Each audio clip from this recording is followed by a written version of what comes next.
Okay, we're going to move on, and I'm going to start this next segment of the podcast just by reading a quote. And this is what Adrian Peterson told the Monday Morning Quarterback, the MMQ.com. He said, and I quote, "We are going to have a good chance to win it this year. Win everything. Sit back and watch. Sit back and watch. You can be like, I thought you guys were at least a couple years away. Nope. You sit back and watch this year." End quote. Some of you might be wondering who Adrian Peterson is.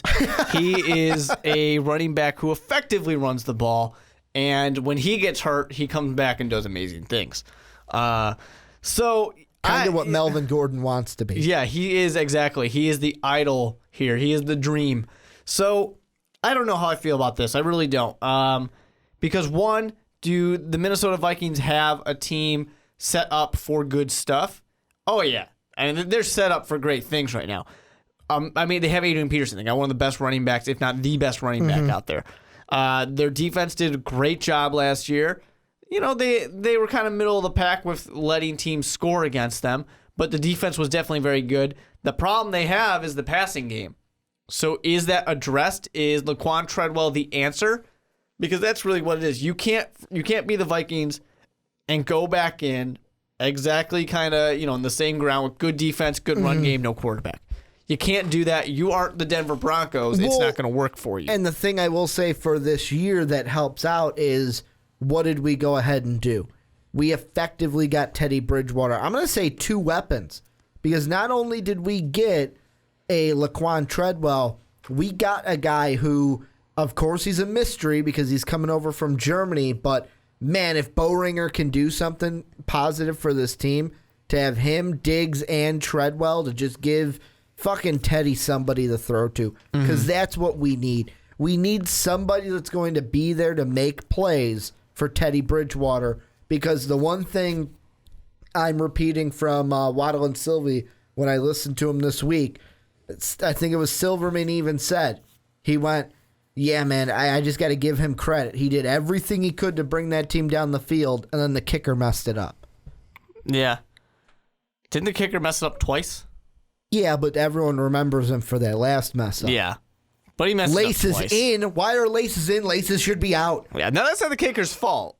That's the holder's fault. Laces should be fucking out, but I'm not gonna go back there. I had to go to therapy for that. Yeah. And we made a lot of headway, and I'm not falling back into that dark place. But the point that always needs to be made is you guys did put yourself in that situation. You could have done better earlier on. We also got a cornerback to help on the defensive side, but this draft was about getting Teddy weapons.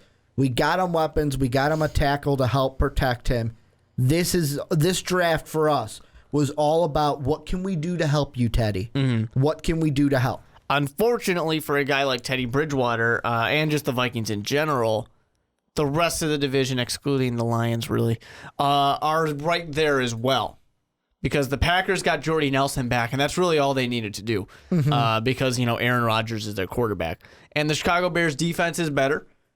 Is the offense going to be improved? I don't know. We'll find out. But the defense got better, so that's what really matters. So I know Ricky always says it's the 3-headed race there between the Bears, the Packers, and the Vikings. It's going to be tough. I really look at I look at their schedule, and they don't have it easy. They have a couple games here and there where you can be like, yeah, they probably got that one. Well, I mean, they played the Lions twice. The biggest toss-ups to me, and the thing that makes... I'm going hard on the Lions today, by the way. The thing that makes this kind of schedule the toughest is the Colts, the Jaguars, the Eagles, the Giants, and the Texans. It's basically that South, that AFC South, except for the Titans. I know the Titans did good things, but I think we can beat them week 1. And I'm sorry for the Cowboys. No, I'm sorry about the Redskins. That's going to be a tough game. I know what I'm getting from the Redskins, though. It's those other teams, because the Colts, how are you going to bounce back with Andrew Luck here? Jacksonville, are you going to finally make that step into a quality team? The Eagles, how are you going to do it? Carson Wentz is your starter. Houston, how are you going to do in the Brock the Cock Osweiler era? And then the Giants, how are you going to do without Tom Coughlin? there are question marks all over the field, to whereas right now, sitting here doing this podcast, I can't call those wins or losses. I can effectively say I feel confident that we'll split with the Bears. You win in Chicago, we'll win in Minnesota. And with Green Bay, I feel the same thing. That week 2, as of right now, and I will say this to the end of time for this year, September 18th, there's no way the Packers walk into that new stadium and win that game. We are winning that first game in the new stadium. They're not going to play spoiler just because of all the emotion that's going to go into opening that thing. It's not going to happen. So we'll split with the Packers, split with the Bears, and then we just got to sweep the Vikings, or sweep the Lions, I should say. Yeah. However, usually when I pick sweeps over the Lions, they either sweep us or get a split. Yeah, for sure. It's going to be interesting. I don't know with the Vikings. I mean, like I said, they're a team that should be that way because they're kind of set up to do it. The thing that is, Laquan Treadwell really needs to show up and be the real deal. Not only that, but if he gets double covered, obviously Diggs was doing pretty well, but he's got to do it again. He's really got to be a solid number 2 option. Because it's official. We're moving on from Cordell Patterson. Yeah, he's gone. Like they're saying they're not picking up the option. He's gone. We're moving on from him. I really think Bowringer has to do something. I know he's a late round pick, and yeah, I wouldn't be surprised if he doesn't even see the field, but we just need playmakers to go out there and catch the ball for the Vikings. And this is the year, like I said, we needed to get Teddy help. Now, the guys that we got to help Teddy, now it has to be, hey, we got you weapons. Now you have to show us what you can do, Teddy. Mm-hmm. Yeah, you don't have that excuse anymore. Now it's on you. So it's going to be interesting for sure. I think the Vikings are a team that can get to the playoffs. I don't see them as a deep run team just yet. I got to see them play because I need to be able to see how this kid from Germany is going to do. I need to see how Laquan Treadwell is going to translate to the NFL because I had him as my favorite. I had him as my number 1. Yeah, I had him as my favorite wide receiver coming out of the draft. So is he gonna live up to that? We'll have to see. And then it really comes down to Teddy Bridgewater. I know you love the guy for what he can do and what he's shown. Here's the perfect analogy I heard. I'm not sure yet. I'm not sold yet. Here's the perfect analogy I heard for Teddy Bridgewater, and I completely agree with it, and I do love Teddy Bridgewater, is Teddy's not the guy that's going to go out there and win you the Super Bowl. He's not going to go out there and be like, Teddy, it's all on your back, win us this game. He's going to do exactly what he has to do to put the team in the position to win it, but he's not going to be the one. And then the kicker's going to mess it up. To win it. Exactly. Like one of that. Or it's going to be, if we're going to win in this season, it's going to be Teddy does enough just to, and I'm not saying like Rex Grossman just enough. I'm saying he does his job, he plays effectively, and the two things that'll decide this year for us is defense and Adrian Peterson, because the system that Zimmer is running fits Teddy Bridgewater. You play effectively under Norv Turner's system, and I'm going to build you a defense, because that's the thing Mike Zimmer's trying to do. The Anthony Barr, the Kendricks, when he drafted Rhodes. I know Rhodes didn't come out and have a stellar season right away. When we get Mackenzie Alexander this year, we are trying to build a stable defense that can carry the team, because I feel like with a Mike Zimmer team, the defense gets the job done. Teddy just does enough. Enough to be effective and put us in the opportunity. You want to look at the Denver Broncos, essentially. Exactly. Great defense, great run game, quarterback does whatever, doesn't mess it up. Exactly. Peyton Manning didn't have to go out there and be old Peyton Manning. He didn't have to go out there and be Tom Brady. He just had to put his team in the right situation. Yeah, which is what the Vikings need to do. They're going to have a tough time doing it, of course. Tough schedule. They got to hope things come back. They got the Packers bouncing back strong. They have the Chicago Bears trying to do it, trying to get back in there. It is John Fox's second year as head coach. Typically, he goes to a Super Bowl in that situation, just putting out what the pattern is. So it's going to be interesting for sure. You know, I have trouble seeing the Vikings anything less than 9 wins unless something goes catastrophically wrong. Unless, Teddy Bridgewater just breaks over Adrian Peterson, who also breaks. You know what? I said I wasn't going to do it, but fuck it. Go ahead. As of right now, declare your Super Bowl winner right here, Ricky. You're going to get the preliminary Ricky Widmer, what I think. At Tennessee, you keep track, Mark. You keep track for me. So at Tennessee, I think it's going to be a win. Home against Green Bay, I'll put it down as a win right now. At Carolina, because of what Carolina, I know they don't have Josh Norman, but I'm gonna mark it as a loss. So 2-1. Monday night against the Giants, I'll go win as of right now. But the thing is, I don't know what to expect from the Giants yet this season. I gotta see what happens with their new addition. So that's gonna be 3-1. Houston at home. I want to go 4-1. Fuck it, I'm gonna go 4-1 into the bye week. Philadelphia's a joke, 5-1. Bears at Chicago, I'll give it to the Bears at 5-2. Lions in Minnesota, 6-2. Washington on the road, I'm gonna go 6-3, and then Arizona at home 6-4. So we lose those two. Then at Detroit, Thursday night, that's Thanksgiving, right? The 24th of November. Sounds about right. So I'm going to go win because Detroit doesn't play well on Thanksgiving when they play NFC North opponents. So what, that's 7-4. Dallas, another Thursday night game. I'll give it to Chicago. I'll give it to Minnesota, but Dallas, I don't know what to expect from them. 8 wins. Jacksonville's 9. Indianapolis, because it's at home, I'll go 10. And then it's going to be 11 wins because Packers will be a loss, and then Bears, I said the split, so 11 wins. However, I would not be surprised. The way I'm going to call it, because to fit my prediction, is that last game on New Year's Day is going to be winner gets the 5, loser gets the 6 in the wild card. There you go. The only things that I would, and they're not going to be surprising to you, the only things I would call, I'm very high on the Giants this year. I know that there's a question mark right now, but I'm very high on. I said coin toss it right now. I feel good about the Texans this season too, but I'm not going to give that game to the Texans. I just feel good about them being able to compete. Right now, and to be honest, the main reason why I picked both of those as wins, the Giant one, I'm not as high as them yet as you are.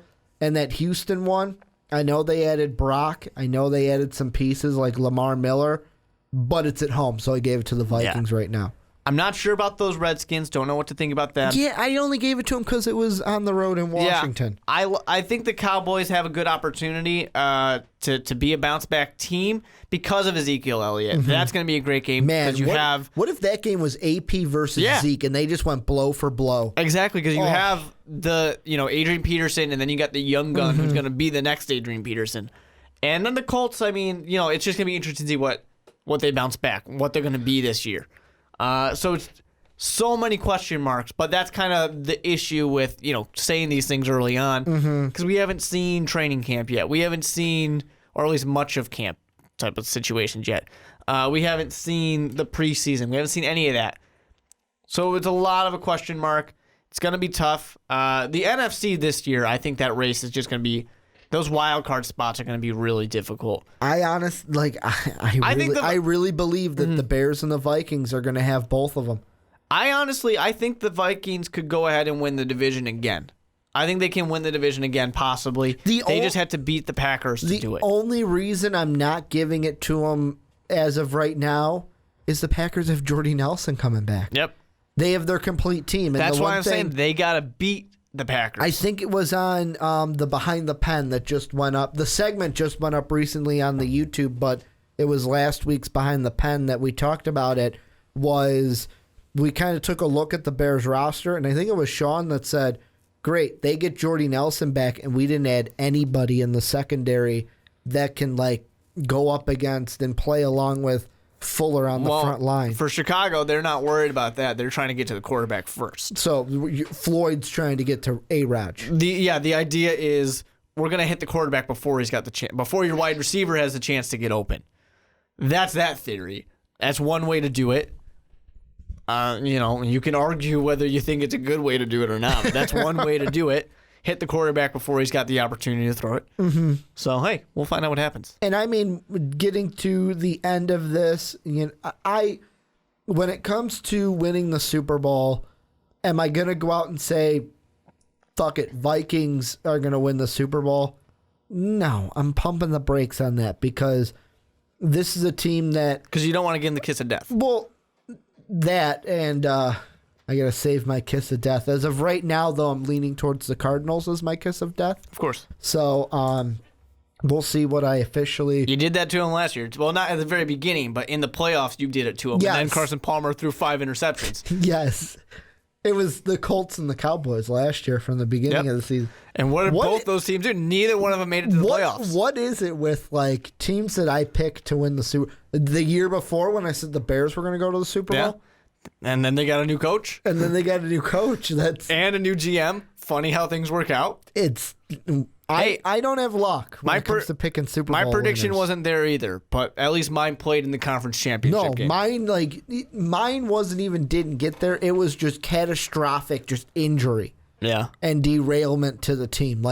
There was no, at least we got to the AFC Championship game. I think both my teams did get to the championship games because I had the Seahawks and I had the Patriots. I had the rematch. Yeah, They were both there. They both just lost. You did. Mine were catastrophically bad. They didn't even show up to the dance. Yeah. Yeah.